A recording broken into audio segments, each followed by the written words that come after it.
الحمد لله الذي جعل الشمس والقمر بحسبان والنجم والشجر يسجدان وفضل زمانا على زمان كما فضل مكانا على مكان وإنسانا على إنسان ونشهد أن لا إله إلا الله وحده لا شريك له ونشهد أن سيدنا وسندنا وحبيبنا وحبيب ربنا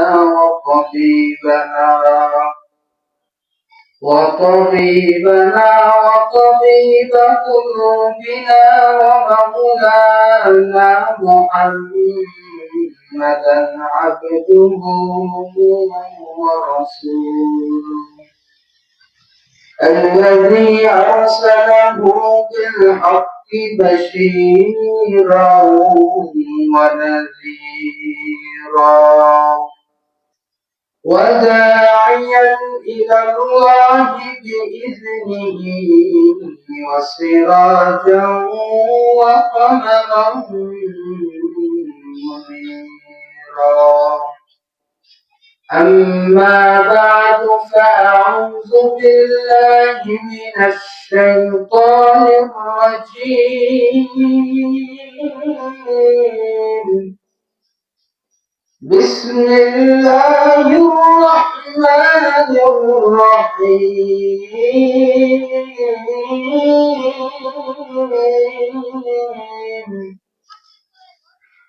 أفحسبتم أنما خلقناكم عبثا وأنكم إلينا لا ترجعون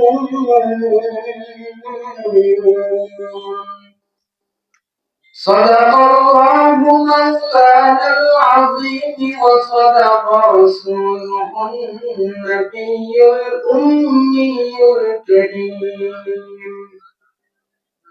وقال النبي صلى الله تعالى عليه وآله وسلم الدنيا سجن المؤمن وجنة الكافر أو كما قال النبي عليه الصلاة والسلام سبحانك لا علم لنا إلا ما علمتنا إنك أنت العليم الحكيم أستغفر الله الذي لا إله إلا هو الحي القيوم وأتوب إليه لا حول ولا قوة إلا بالله العلي العظيم اللهم صل على روح محمد في الأرواح وعلى جسد محمد في الأجسام وعلى قلب محمد في القبور وعلى قبر محمد في القبور مومن جو فتا نقش کفے پہنے نبی ہو मोमिन जो फिदा रक्श पे पहरे नबी हो जीर कदम आदम आलम का खजीना वो जीर कदम आदम आलम का खजीना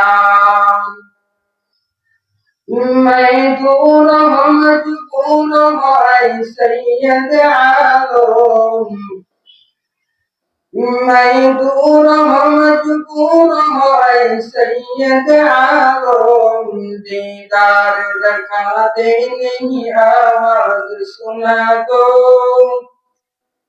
दीदार रखा दे नहीं आवाज सुना दो ला इलाहा इल्लल्लाह لا إله إلا الله لا إله إلا الله لا إله إلا الله لا إله إلا الله لا إله إلا الله दुनिया की सदाकत में तेरा नाम रहेगा दुनिया की सदाकत में तेरा नाम रहेगा सिद्दीक तेरा नाम से इस्लाम रहेगा सिद्दीक तेरा नाम से इस्लाम रहेगा दुनिया की सियासत में तेरा नाम रहेगा दुनिया की सियासत में तेरा नाम रहेगा फारूक तेरा नाम से इस्लाम रहेगा फारूक तेरा नाम से इस्लाम रहेगा दुनिया की शुजाअत में तेरा नाम रहेगा उस्मान तेरा नाम से इस्लाम रहेगा उस्मान तेरा नाम से इस्लाम रहेगा बलगुल उला बिकमालिही कशफत तुजा बिजमालिही حسنة جميع خصاله صلوا عليه وآله আলহামদুলিল্লাহ অন্ধকার দক্ষিণ পূর্ব রাজারগাঁও বাইতুল মামুর ঈদগাহ মাঠের উদ্যোগে আজকের এই ওয়াজ ও দোয়ার মাহফিলের সম্মানিত প্রধান অতিথি পীরে কামেল হযরত মাওলানা আশিক আলাহি সাহেব পীর সাহেব উজানি বিশেষ অতিথি মুফতি ওলিউদ্দিন রাশিদী সাহেব এবং আরো ওয়াইজিন کرام সর্বপ্রথম শুকরিয়া আদায় করব সেই মহান রব্বুল আলামিনের দরবারে যে মহান রব্বুল আলামিন আমাদেরকে এই পবিত্র মাসে একটি দ্বীনি মজলিসের আয়োজন করার তৌফিক দান করেছেন সেই জন্য সকলেই শুকরিয়া আদায় করে অন্তর অন্তঃস্থল থেকে ঈমানি আওয়াজে বলিষ্ঠ কণ্ঠ বলি আলহামদুলিল্লাহ আর শুকরিয়া আদায় করি সেই মহান রব্বুল আলামিনের যেই মহান রব্বুল আলামিন আজকের এই জান্নাতের বাগানের মধ্যে আমাদেরকে চয়েস করছে দুনিয়ার মধ্যে মানুষের অভাব নেই রাস্তা যদি এই দিক থেকে ওই দিকে যদি নজর দেওয়া হয় পুরো রাস্তা ভরপুর মানুষ কিন্তু এখানে আসার সুযোগ হয়নি কেন আল্লাহ তাআলা বলেন যে আমি সবাইকে সবকিছুর জন্য কবুল করি না যাকে কবুল করি সেই আসতে পারে অনেক টাকাওয়ালা অনেক পয়সাওয়ালা দেখবেন হজ করতে পারে না আছে না অনেক টাকার মালিক কিন্তু কি করতে পারে না হজ করতে পারে না বলো হুজুর সময় পাই না কি পাই না সময় পায় না এত ব্যস্ততা কি পায় না সময় পায় না হজ করার আল্লাহ তাআলা বলেন আমি তোমাকে কবুল করিনি তুমি সময় পাও না, বিষয়টা এমন আমি তো কবুলই করিনি। তুমি সময় পাইলেও তুমি যেতে পারবা না। তো সবকিছুর জন্য আল্লাহ তাআলার কবুলিয়তের দরকার হয়। ঠিক প্রত্যেকটা দিনই মজলিসের মধ্যে আসার জন্য কবুলিয়তের প্রয়োজন। আল্লাহ যাদেরকে পছন্দ করবেন তারাই আসতে পারবে, যাদেরকে পছন্দ করবেন না তারা আসতে পারবেন না। তো আল্লাহ তাআলা আমাদের এই দুনিয়ার সকল মানুষ থেকে আমাদেরকে বাছাই করে কিছু সংখ্যক মানুষকে দুনিয়ার সকল ব্যস্ততা থেকে ফারেক করে, গুনাহের কাছ থেকে ফারেক করে এখানে আসার তৌফিক দিয়েছে। আসলে এই ময়দানটা কি গুনার ময়দান? এখানে আসলে কয়জন গুনাহ করছেন? এখন বলতে পারবেন যে হুজুর আমরা তো বসে রয়েছি, আমি গুনাহ করতেছি বসে বসে, এমন কেউ আছে? নাই, ঠিক না? তো নাই কেন? বলে যে এটা হচ্ছে গুনার জায়গা না, এখানে গুনাহ করার জায়গা না। রাস্তার মধ্যে এমন শত শত মানুষ পাওয়া যাবে যারা গুনাহ করে, তাই না? রাস্তার পাশে দিয়ে হাঁটতেছে, একজনকে দেখে একটা গালি মারলো, গুনাহ হইছে না? তারপরে আপনার হাঁটতেছে দুইজন বন্ধু মিলে একজন আরেকজনের গীবত করতেছে, গুনাহ হইতেছে না? হইতেছে। রাস্তায় এমন কেউ নাই যে বলতে পারবে যদি আমি গুনাহ কাজ করি নাই। গুনাহ হওয়াটাই স্বাভাবিক। কারণ রাস্তার মধ্যে আল্লাহ তাআলা এরকম রহমতের চাদর দ্বারা বেষ্টন করে রাখেন। আমাদের এখানে যেরকম রহমতের চাদর দ্বারা বেষ্টন করে রাখছি, রাস্তার মধ্যে কি করেন এরকম ভাবে বেষ্টনী দেন না। আল্লাহ রাসূল বলেন দ্বীনি মজলিসের মধ্যে আল্লাহ তাআলা ফেরেশতাদের মাধ্যমে সকিনা বর্ষণ করেন। কি বর্ষণ করেন? সকিনা। আল্লাহ তাআলা রহমত বর্ষণ করেন। তো এই দ্বীনি মজলিসটার মধ্যে আল্লাহ তাআলা রহমত বর্ষণ করতেছেন, কিন্তু আল্লাহ রাসূল এই কথা বলেন নাই যারা রাস্তায় আছে তাদের উপর আল্লাহ তাআলা সকিনা নাযিল করেন। বলছেন এই কথা? বলেন নাই। হ্যাঁ, তবে একটু পার্থক্য আছে। যেমন বলে যে হুজুর বের হয়েছি ঘর থেকে, মাহফিলে যাব, এখন রাস্তা দিয়ে হাঁটতেছি, তার ব্যাপারটা ভিন্ন, তার জন্য সওয়াব লিপিবদ্ধ হবে। কিন্তু যারা মাহফিলের উদ্দেশ্য করে এসে দোকানপাটে আড্ডা দেয় তাদের মাহফিলের সওয়াব পাবে না। এখানে দ্বীনি আলোচনা হবে, এখানে কারো বিরোধ করা হবে না, কারো বিরুদ্ধে কথা বলা হবে না, কোরআনের কথা বলা হবে। কোরআনের কথা বলা হবে, সেই কোরআনের কথা বললেও সওয়াব, শুনলেও সওয়াব। কিন্তু আমরা তো মনে করি যে বলে মনে হয় তার সওয়াব হয় না, যে শুনে তারও কি হয়? সওয়াব হয়। আল্লাহর নবী বলেন কুন আলিমান আও মুতাআল্লিমান আও মুস্তামিআন ওয়ালা তাকুন মুখামিসা।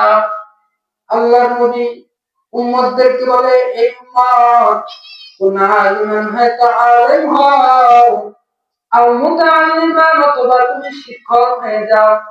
হয়তো তুমি আলেম হও যে তোমার থেকে মানুষ কিছু শিখবে, আও মুতাআল্লিমান অথবা তুমি অন্যকে শিক্ষা গ্রহণ করার যোগ্যতা অর্জন করো। তুমি একজন মুতাআল্লিম হও, একজন আলেম হও, একজন শিক্ষক হও। আও মুস্তামিআন অথবা তুমি শুননেওয়ালা হও। হুজুর কথা বলবে আর আপনি শুনবেন, শোনার মধ্যে আল্লাহ তাআলা সওয়াব দিবেন। আল্লাহ রাসূল বলেন তুমি হয়তো আলেম হও, নয়তো মুতাআল্লিম হও, অথবা শুননেওয়ালা হও। যে ব্যক্তি দ্বীনের কথা বলবে তুমি তার থেকে দ্বীনের কথাগুলো দরদ ধারণ করে তুমি শোনো, শুনে সেটার উপর আমল করার চেষ্টা করো। ওয়ালা তাকুন খামিসা, কিন্তু তুমি ৫ নাম্বার জন হয়ো না। ৫ নাম্বার জন এমন কে যে রাসূল সাল্লাল্লাহু আলাইহি ওয়াসাল্লাম ৫ নাম্বার জন হইতে নিষেধ করেছেন। আল্লাহ রাসূল বলেছেন যদি তুমি ৫ নাম্বার জন হও তাহলে ফাতুহলি, তুমি ধ্বংস হয়ে যাইবা। কয় নাম্বার জন হইতে নিষেধ করছে? ৫ নাম্বার। কেন? ফাতুহলি, ধ্বংস হইবা। ৫ নাম্বার জন কে? বলে যে ব্যক্তি সমালোচনা করে। কি করে? সমালোচনা করে। আল্লাহ রাসূল নিজে বলতে ফাতুহলি, ধ্বংস হইবা। হয়তো সুন্নাহওয়ালা হও, নাই তো এই কাউকে শিক্ষা দেওয়ালা হও, শিক্ষক হও, অথবা আলেম হও। ওয়ালা তাকুন খামিসা, ৫ নাম্বার জন হইও না, হিংসুক হইও না, হিংসা মনের মধ্যে রাখিও না। কিছুদিন আগে একটা রাত অতিবাহিত হয়েছে, সেই রাতটার নাম কি? গত সপ্তাহে এই সপ্তাহের মধ্যে মনে হয় শবে বরাত, তাই না? এই শবে বরাতের মধ্যে আল্লাহ রাসূল বলেন আল্লাহ তাআলা দুনিয়ার সকল মানুষকে ক্ষমা করেন, একদম ওপেনলি ক্ষমা করে দেন। এই বান্দারা তোমাদের সকলকে আমি আল্লাহ ক্ষমা করে দিলাম, তোমাদের সকলের জন্য আমি আল্লাহ ক্ষমা বরাদ্দ করে দিলাম। কিন্তু আমি দুইজন ব্যক্তিকে ক্ষমা করি না। এক নম্বর হচ্ছে যে ব্যক্তি হিংসা করে, দুই নম্বর হচ্ছে যে ব্যক্তি শিরক করে। সুতরাং হিংসাও করা যাবে না, শিরক করা যাবে না। কারণ হিংসা আপনার আমল নামাকে এমন ভাবে জ্বালিয়ে দিবে, যেমন ভাবে আগুন আপনার কাঠকে জ্বালিয়ে দেয়। কাঠ আছে না, লাকড়ি চিনেন না? লাকড়ি, লাকড়িকে যেরকম ভাবে আগুন জ্বালিয়ে একদম ছাই করে দেয়, হিংসা এরকম ভাবে তোমার আমল নামাকে জ্বালিয়ে ছাই করে দিবে। সুতরাং প্রিয় ভাইরা আমার, কখনো হিংসা করবে না, কখনো হিংসুক হবে না, কখনো নিজের মনের মধ্যে হিংসা লালন করবে না, গীবত করবে না, কারোর সাথে শত্রুতা পোষণ করবে না। সুতরাং কারোর সাথে শত্রুতা পোষণ করা যাবে না। আমি আপনাদের সম্মুখে ছোট্ট কানে একটা আয়াতে কারিমা তেলাওয়াত করেছি। আল্লাহ রাব্বুল আলামিন বলেন, আফা হাসিবতুম আন্নামা খালাকনাকুম আবাসা ওয়া আন্নাকুম ইলাইনা লা তুরজাউন।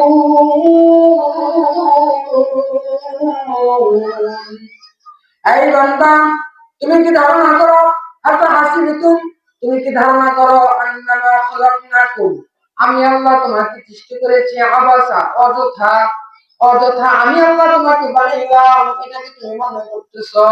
ওয়া আন্নাকুম ইলাইনা লা তুরজাউন, এবং তুমি কি এটাও মনে করতেছো যে তোমার আল্লাহ তাআলার কাছে ফিরে যেতে হবে না? আল্লাহ তাআলা এই আয়াত বলে কোন আয়াতের মধ্যে বলেন, অন্য জায়গার মধ্যে বলেছেন, ওমা খালাকাতুল জিন্না ওয়াল ইনসা ইল্লা লিয়াবুদুন। আমি আল্লাহ মানুষকে সৃষ্টি করেছি, জিন জাতিকে আমি আল্লাহ সৃষ্টি করেছি অন্য কোন উদ্দেশ্য না, আমার উদ্দেশ্য হচ্ছে ইল্লা লিয়াবুদুন, তোমরা শুধু আমি আল্লাহর ইবাদত করবে।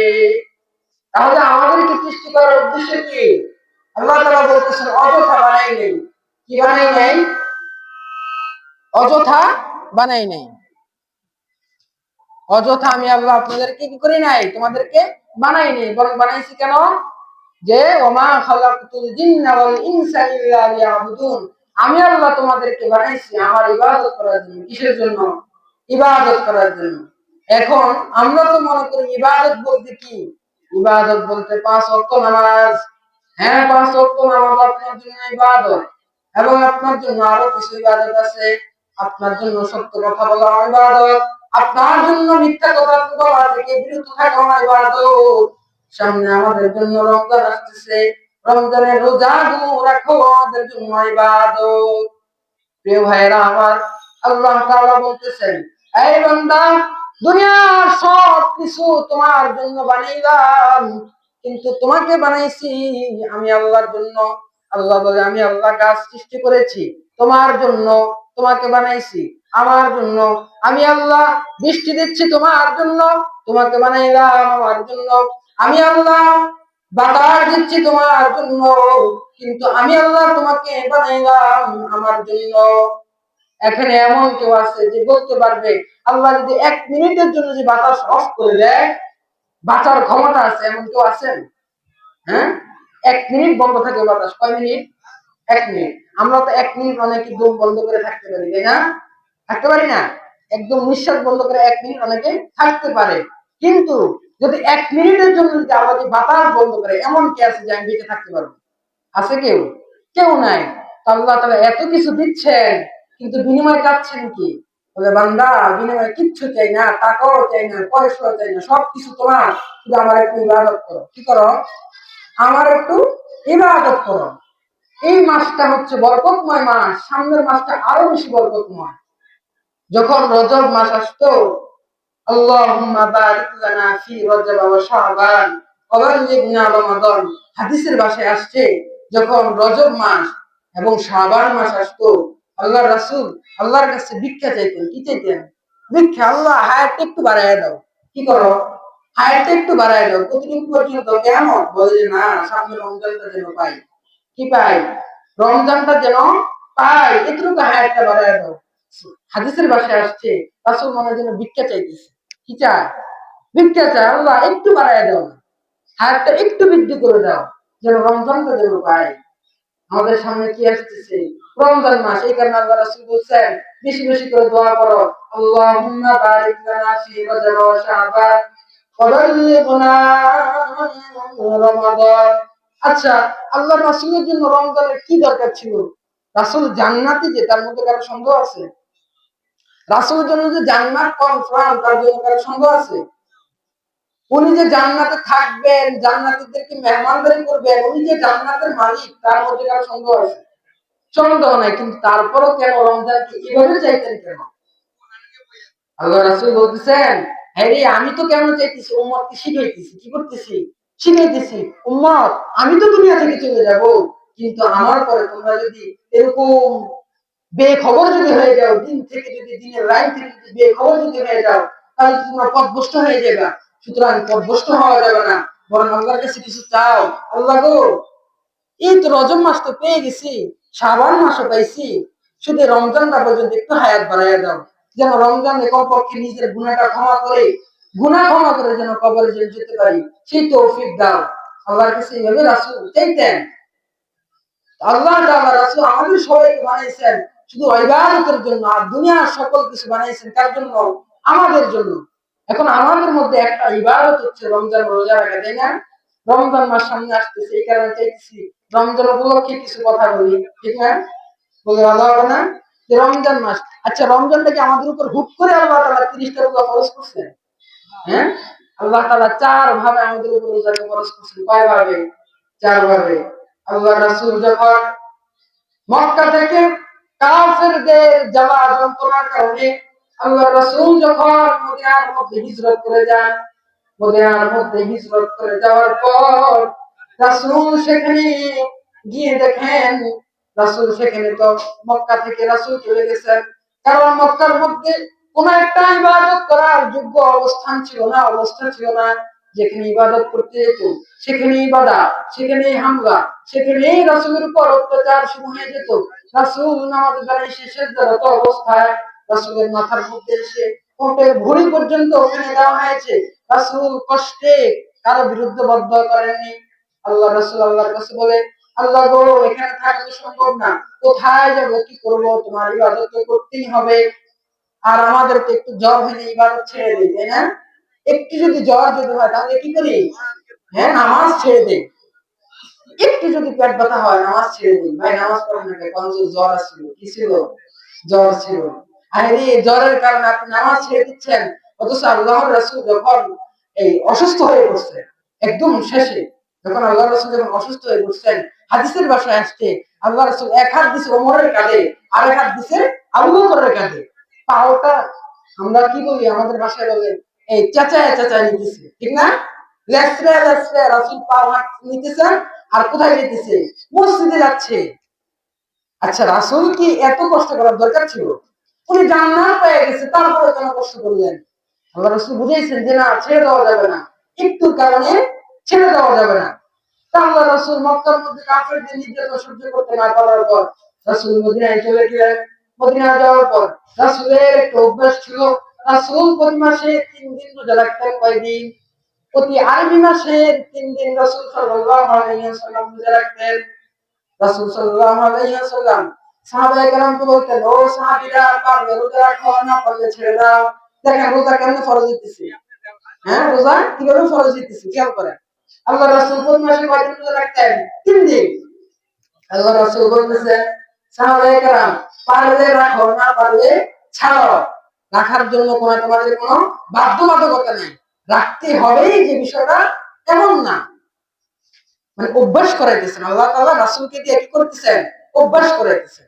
এখন যদি ধরেন আপনাদের এলাকার মধ্যে একজন গণ্যমান্য ব্যক্তি যদি, সে যদি একটা অপরাধ যদি করে, কি করে? একটা অপরাধ যদি করে, কি একজন গণ্যমান্য ব্যক্তি যদি অপরাধ যদি করে, তার অপরাধটা কিন্তু সবচেয়ে বেশি বড় করে দেখা হয়, ঠিক না? হ্যাঁ, বলে যে সাদা জামার মধ্যে যে এক ফোঁটা এই কলমের কালি দেওয়া হয়, বেশি দেখা যায়। আর কালার মধ্যে আপনি আইটা বড় হয়ে গেল, কি যাবো না, বুঝে যাবো না। আল্লাহ রাসূল এত কিছু করতেছেন, এই যে রাসূল এত বড় মানুষ, তিনি কেন করতেছেন? উম্মতকে শিখাচ্ছেন। বলতেছি যে এইভাবে ফরজ হচ্ছে। আল্লাহ রাসূল এই সাহাবায়ে কেরামকে বললেন যে তোমরা পারলে রাখো, না পারলে ছাড়ো। এই গতি প্রতি মাসে 3টা করে রোজা। সাহাবায়ে কেরামকে আস্তে আস্তে অভ্যস্ত করতেছেন, পারলে রাখো, না পারলে ছেড়ে দাও। এরপর রাসূল সাল্লাল্লাহু আলাইহি ওয়াসাল্লাম মক্কা থেকে হিজরত করে মদিনায় চলে যান। মদিনায় যাওয়ার পর রাসূল মদিনার ইহুদিদেরকে দেখলেন তারা আশুরার দিন রোজা রাখে। কোন দিন? আশুরার দিন। আমরা রোজা রাখি না? আমাদের অনেকে নফল রোজা রাখে, কিন্তু তখন ফরজ ছিল। কখন? এই 30 রোজা ফরজ হওয়ার আগে আশুরার রোজা আমাদের উপর ফরজ ছিল। আল্লাহ রাসূল মদিনায় যাওয়ার পরে যখন দেখলেন ইহুদিরা রোজা রাখে, তাদেরকে জিজ্ঞেস করলেন, তোমরা কেন রোজা রাখো? ইহুদিরা ডাক দিয়ে কয়, হে নবী, আমরা রোজা রাখি। আমাদের নবী হযরত মূসা আলাইহিস সালাম ফিরআউনের হাত থেকে এই দিনে মুক্তি পেয়েছেন। এই দিনে আল্লাহ তাআলা ফিরআউনকে ধ্বংস করেছেন। আর আমাদের নবী হযরত মূসাকে আল্লাহ তাআলা ফিরআউনের কষ্ট থেকে মুক্তি দিয়েছেন। সুতরাং তার জন্য, শুকরের জন্য, আমরা তার কৃতজ্ঞতার জন্য আমরা এই দিনে রোজা রাখি। আল্লাহর রাসূল এই কথা শোনার পর রাসূল তাদেরকে বললেন, এই ইহুদি ভাইরা, মুসা রোজার হকদার যদি হও, তাহলে তোমাদের চেয়ে বেশি হকদার আমি। তোমাদের চেয়ে বেশি হকদার আমি। কারণ মুসাও নবী, আমিও নবী। মুসাকে আল্লাহ যে কারণে পাঠাইছেন, আমাকেও একই কারণে পাঠাইছেন। সুতরাং মুসার যদি কেউ হকদার যদি বেশি কেউ থাকে, তাহলে সেটাকে আমি। ওলামায়ে কেরামের মর্যাদা বুঝে, তাই না? ওলামায়ে কেরাম কি করে? ওলামায়ে কেরামের মর্যাদা বুঝে। দেখবেন সাধারণ মানুষ যখন একটা আলেমকে যখন পিটি দেয় বা কোনো একটা কারণে বকা দেয়, আরেকজন আলেম দূর থেকে কষ্ট পায়, আহা কেন মারতেছে, ঠিক না? কেন কষ্ট পায়? কদরটা বুঝে, যেন সে তো আমার একজন জাতি ভাই, আমি আর সে তো কি একই লেভেল আছে। সুতরাং তাকে কষ্ট দেওয়া মানে কি? পুরা আলেম সমাজকে অপমান করা, তাই না? এই কারণে রাসূল বলতেছেন, মুসার যদি কেউ যদি বেশি মায়াদার যদি কেউ হয়, সেটা হচ্ছে আমি স্বয়ং রাসূল। তখন আল্লাহ তাআলা আশুরা রোজাকে ফরজ করছেন। দেখেন আস্তে আস্তে কি হইতেছে? ফরজ হইতেছে। প্রথমে ছিল নফল, পারলে রাখো, না পারলে ছাড়ো। পরে কি করতেছেন? ফরজ করতেছেন। আল্লাহর নবীকে আল্লাহ তাআলা বলেন, নবী গো, আশুরার রোজা আপনার উপর আমি আল্লাহ ফরজ করে দিলাম, রাখতেই হবে। কি করতে হবে? রাখতেই হবে। এখন আশুরার রোজা রাখার পর এখন ইহুদিরাও রাখে, আল্লাহর নবীও রাখে। এখন ইহুদিদের সাথে আমাদের সাথে কেমন যেন একটা মিল হয়ে যাচ্ছে, তাই না? এখন আল্লাহ তাআলা বলতেছেন যে ঠিক আছে, তাদের সাথে তো মিল রাখা যাবে না, বরং যদি তারা আগের দিন রাখে আমরা পরের দিন রাখবো, বা আমরা আগের দিন রাখবো তারা পরের দিন রাখবে। বুঝে আসছে? হয়তো আমরা 10-এ মুহররম রাখবো, কিংবা আমরা 11-ই মুহররম রাখবো। যদি তারা 10-এ মুহররম রাখে, আমরা 11-এ মুহররম রাখবো। বুঝে আসছে? এরকম ভাবে। তো এই কথা বলার পর সাহাবায়ে কেরাম একই সিস্টেমে রাখতেছেন। হঠাৎ করে আল্লাহ তাআলা রাসূলের কাছে জিবরাইলকে পাঠায় বলেন, হে জিবরাইল, রাসূলের কাছে যাও। রাসূলের উপর আস্তে আস্তে রাসূলের ইবাদতগুলো আমার কাছে খুব বেশি ভালো লাগে। রাসূলের অল্প ইবাদত দ্বারা আমি সন্তুষ্ট হই না। এই সন্তান যখন বাবাকে ডাক দিয়ে বলে, বাবা, ও বাবা, একটু বাড়িতে আসো। বাড়িতে আসার পর সন্তানের বাবা ডাকটা বাবার মনে একবার শোনার পর বাবার মন শান্ত হয় না। বাবার সন্তানকে আবার ডাকতে বলো, সন্তান আমার, আবার ডাকো। কি করো? আবার ডাকো। তোমার ডাক শুনতেই মনে চায়। বাচ্চারা যখন ছোট থাকে তখন তাদের মুখে প্রত্যেকটা কথা খুব বেশি মায়া লাগে, ঠিক না? আলহামদুলিল্লাহ, আমার দুটো ভাগ্নি আছে।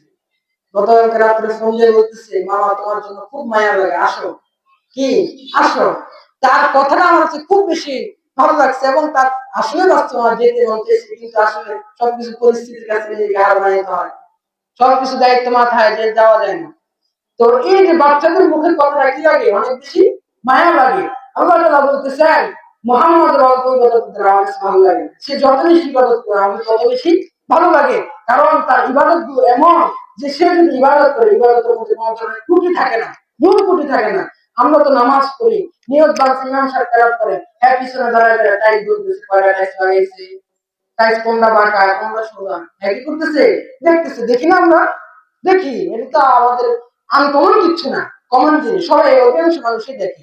পিছনে দাঁড়ায় দাঁড়ায় ইমাম সাহেব কেরাত করে, আর ফজরের সময় তো চোখে ঘুম নিয়ে মসজিদে যায়, ইমাম সাহেব কেরাত করে, হ্যাঁ পিছনে দাঁড়ায় দাঁড়ায় ঘুমায়, ঠিক না? এরকম দেয়া খবর। কিন্তু রাসূল এরকম ছিলেন না। রাসূল যখন নামাজে দাঁড়াতেন, রাসূল এমন মনোযোগ সহকারে নামাজে দাঁড়াইতো যে রাসূলের পা মুবারক ফুলে যেত। কি করতো? ফুলে যেত, টের পাইতো না। পায়ে যে ফুলে গেছে টের পাইতো না। কিন্তু আমাদের পিছনে যে একটা মশা যে কামড় দেয়, 3 বার থাপ্পড় লাগায়, এর মরে তো গেছে আবার ভর্তা করে, এমন যেন থাপ্পড় দেয় কি করে মরে যায় আবার ভর্তা করে ফেলে মশাকে।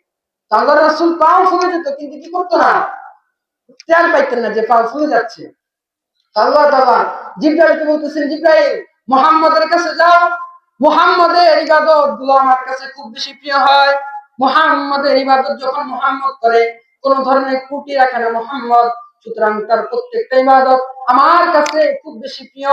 সুতরাং তুমি তার কাছে যাও, তার কাছে ওহী নিয়ে যাও, এমনি যাও না। কি ওহী নিয়ে যাবো?